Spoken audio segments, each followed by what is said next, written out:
दोस्तों, Kolkata rape case में आखिरकार हमें वह वीडियो मिल गया जिसका लोगों को इंतजार था। सीबीआई ने आंखें ढूंढ निकाला वह वीडियो जो उसे दिन उन अपराधियों ने मिलकर बनाया था। दोस्तों, अगर आप यह वीडियो देखना चाहते हैं तो आज का वीडियो आपके लिए देखना अत्यंत आवश्यक है, क्योंकि हम आपको यह वीडियो दिखाने जा रहे हैं। लेकिन उससे पहले आपसे हाथ जोड़कर विनती करेंगे कि वीडियो को देखने के लिए आपके पास अगर कोई बच्चा खड़ा है तो उसको दूर कर दें, क्योंकि यह केवल आप अकेले देखेंगे। इसमें दिखाई गई चीज़ आपको थोड़ा सहमा सकती है, लेकिन वीडियो दिखाने से पहले हम इस केस की पूरी जानकारी आपको बताएंगे ताकि आपको पूरी जानकारी समझ में आए कि आखिर उसे दिन हुआ क्या था, किसने क्या किया था। संपूर्ण जानकारी देखने के बाद आपको यह वीडियो दिखाएंगे। अभी अभी कोलकाता में हुई दिल दहला देने वाली घटना से जुड़ी एक बड़ी खबर सामने आ रही है।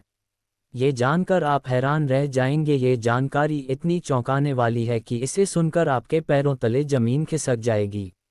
अब तक जिस व्यक्ति को सभी आरोपी मान रहे थे, जिसे भारत भर में अपराधी समझा जा रहा था, असल में वह व्यक्ति आरोपी नहीं निकला और असली दोषी का नाम सामने आते ही सच्चाई जानकर आप स्तब्ध रह जाएंगे। दोस्तों, हकीकत यह है कि दरिंदगी की यह घिनौनी घटना जिस हॉस्पिटल में होने की बात कही जा रही थी, असल में वहां नहीं हुई थी। अब इस मामले में बड़ा खुलासा हुआ है। दरअसल जिस वीडियो को अब तक दिखाया जा रहा था वह असलियत से बहुत दूर है, लेकिन जो वीडियो मैं आपको आगे दिखाऊंगा उसमें सब कुछ साफ साफ दिखाई देगा। इस वीडियो में हकीकत सामने आएगी कि डॉक्टर बेतिया के साथ दरिंदगी हॉस्पिटल में नहीं बल्कि कहीं और हुई थी। उस काली रात डॉक्टर बेतिया के साथ जो कुछ हुआ उसे देखकर और सुनकर भगवान ने भी शायद सोचा होगा कि आखिर उसने कैसे ऐसे दरिंदों को बना दिया जो अपनी वासना की प्यास बुझाए के लिए एक बेटी की जिंदगी को बर्बाद करने पर उतारू हो गए। ये घटना इंसानियत को शर्मसार करने वाली है और ये देखकर हर किसी का दिल दहल जाएगा। आगे इस मामले में और भी चौंकाने वाले खुलासे होंगे जो इस हृदय विदारक घटना को एक नए मोड़ पर लेकर जाएंगे। इस घटना को कापर दीवार जीवन भर नहीं भूल सकता। साथियों, आपको बता दें कि अगर आप ये सोच रहे हैं कि डॉक्टर बिटिया का कातिल केवल संजय राय है तो आप पूरी तरह से गलत है। अब इस मामले में बड़े खुलासे हो चुके हैं और सच सामने आने लगा है। आज हम आपको उन सबूतों के साथ वह सच्चाई बताएंगे जिसे आपने अभी तक न सुना होगा ना सोचा होगा। ये सच्चाई इतनी चौंकाने वाली है कि इसे जानने के बाद आपके होश उड़ जाएंगे और आप ये सोचने पर मजबूर हो जाएंगे कि आखिर यह इतना बड़ा खेल कैसे रचा गया। हम इस पूरे मामले की तह तक जाएंगे और आपको विस्तार से बताएंगे कि उस रात वास्तव में क्या हुआ था। लेकिन उससे पहले अगर आप भी चाहते हैं कि डॉक्टर बिटिया को इंसाफ मिले तो कमेंट में वांट जस्टिस या डॉक्टर लेडी जरूर लिखें। यदि आप अंग्रेजी में नहीं लिख सकते तो हिंदी में लिखें।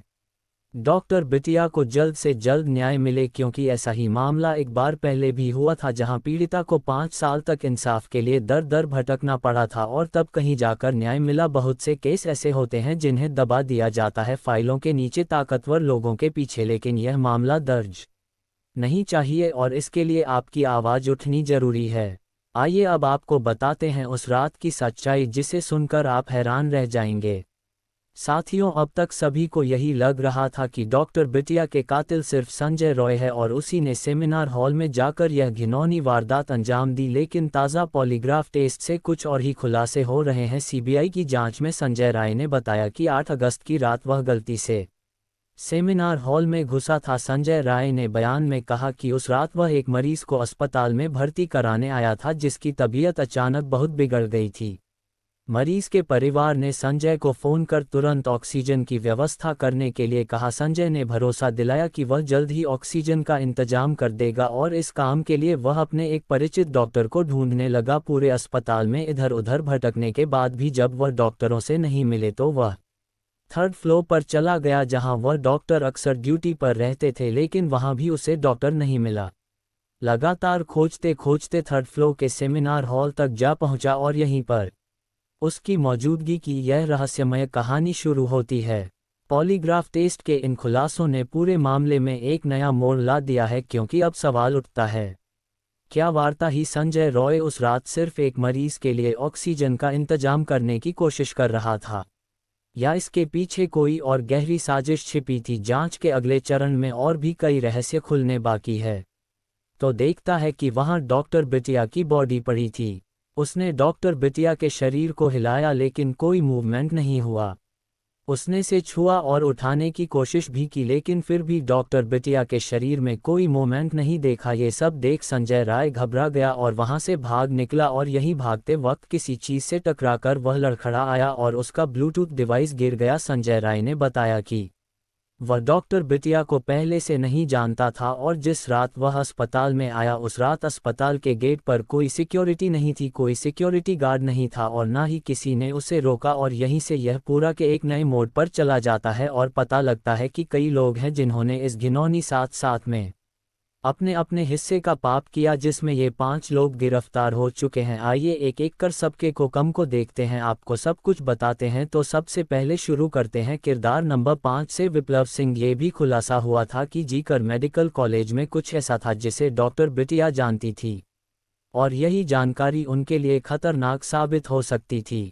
इस सिलसिले में विप्लव सेहत का नाम सबसे ऊपर आता है। डॉक्टर बिटिया को इस व्यक्ति से डर था। विप्लव सिंह अस्पताल में हुए भ्रष्टाचार के मामलों में सह आरोपी है और मां तारा ट्रेडर्स उनका मालिक भी है। इस मामले में एफआईआर भी मारता रहा ट्रेडर्स के नाम से दर्ज की गई है। बताया जा रहा है कि विप्लव सेह के पिता मेडिकल कॉलेज में काम कर चुके हैं और विप्लव ने अपने पिता के संबंधों का फायदा उठाकर पहले अस्पताल में पोस्टर और बैनर बनाने का काम शुरू किया, फिर धीरे धीरे दवाइयों की सप्लाई का ठेका ले लिया। इस तरह वह भ्रष्टाचार के इस जाल में और गहराई से फंसता चला गया। अब आइए आपको किरदार नंबर 4 से मिलवा है सुमन हाजरा। सुमन हाजरा संदीप घोष का हमराज और बेहद करीबी व्यक्ति है। सुमन अस्पताल में मटेरियल की सप्लाई का काम करता है और संदीप के साथ उसका तालमेल बहुत अच्छा है। ये दोनों न सिर्फ व्यापार में साझेदार हैं बल्कि दोस्ती में भी गहरे जुड़े हुए हैं। सुमन हाजरा और संदीप घोष की इस दोस्ती और अस्पताल के भीतर हो रहे भ्रष्टाचार के काले खेल ने पूरे मामले को और भी पेचीदा बना दिया है।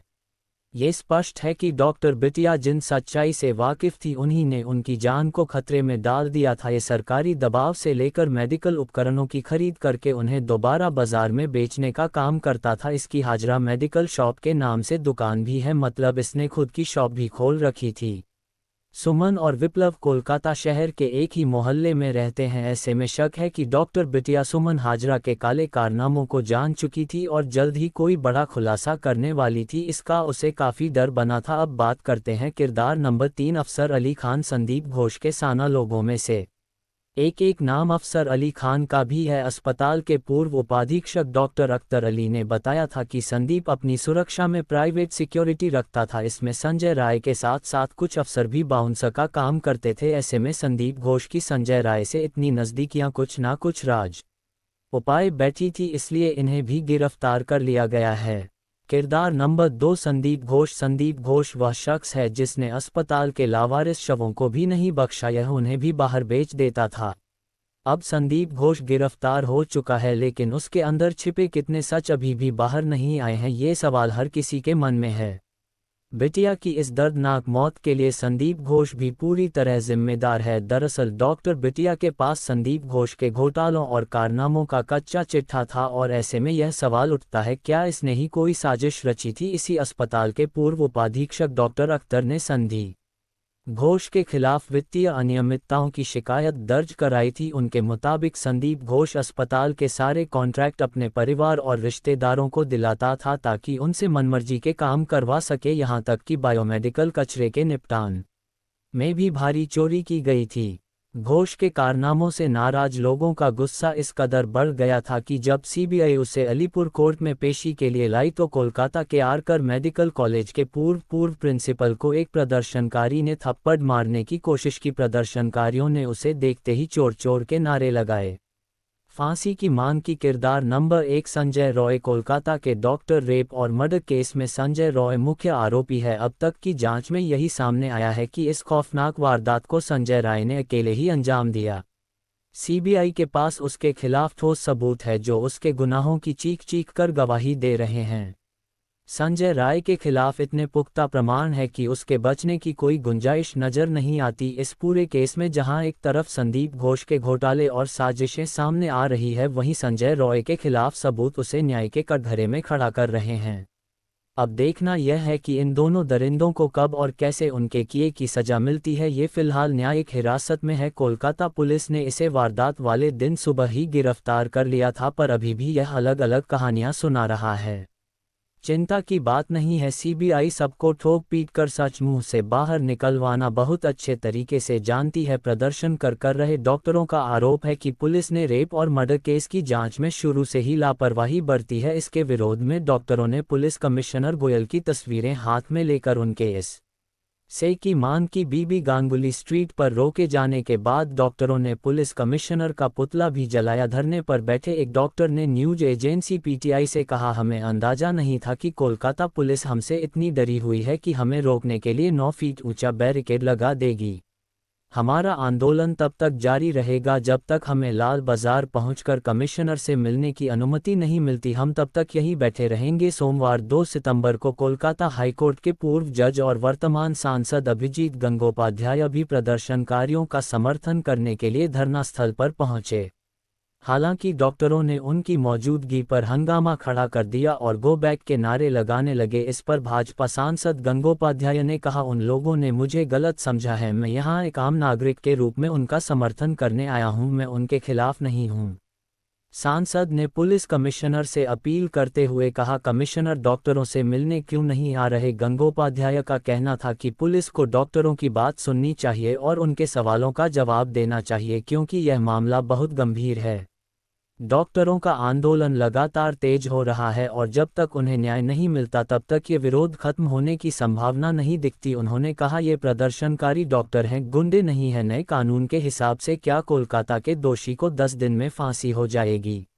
दरअसल पश्चिम बंगाल विधानसभा में मंगलवार को एंटी रेप बिल पास हो गया। नए कानून के तहत रेप केस की 21 दिन में जांच पूरी करनी होगी। इसके अलावा पीड़ित के कोमा में जाने या मौत होने पर दोषी को 10 दिन में फांसी की सजा होगी। भाजपा ने भी बिल का समर्थन किया है। इससे अपराजिता महिला एवं बाल विधेयक 204 नाम दिया गया है। अब इसे राज्यपाल के पास भेजा जाएगा, उसके बाद ये राष्ट्रपति के पास जाएगा। दोनों जगह पास होने के बाद ये कानून बन जाएगा। और जैसा कि संजय राय ने अपनी कहानी में बताया है कि वह उस रात एक डॉक्टर को ढूंढता हुआ सेमिनार हॉल में पहुंचा था, पर वहां बॉडी पहले से पड़ी थी, पर सीसीटीवी कुछ और ही बयान कर रही है। वारदात वाले दिन का सीसीटीवी फुटेज सामने आया है जिसमें आरोपी संजय राय की घटनास्थल पर मौजूदगी साफ तौर पर दिखाई दे रही है।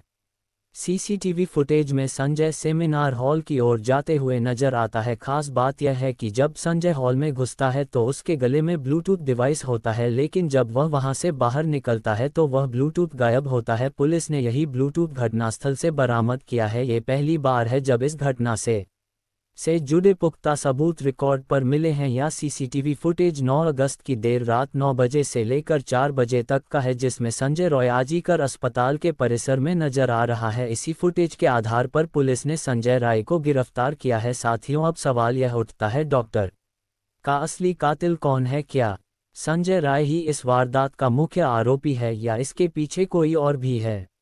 आपकी राय क्या है? कमेंट बॉक्स में जरूर बताएं। दोस्तों, इस घटना को साझा करने का हमारा मकसद किसी का दिल दुखाना या परेशान करना नहीं है, बल्कि आपको जागरूक और सतर्क करना है। हम चाहते हैं कि आप इस गंभीर मुद्दे पर अपनी राय दें। अगर आपको हमारी मेहनत पसंद आई हो तो इस वीडियो को लाइक करें और शेयर जरूर करें। साथ में दोस्तों, अगर आप चाहते हैं कि डॉक्टर महिला को इंसाफ मिले तो आप हमारे इस वीडियो को ज़्यादा से ज़्यादा लोगों तक शेयर कीजिए, ताकि जब ये जानकारी ज़्यादा से ज़्यादा लोगों तक जाएगी तो लोगों को पता चलेगा इस केस की असलियत। क्योंकि काफ़ी बड़े लोग जो कि राजनेता है वह नहीं चाहते कि इस केस का असली मुद्दा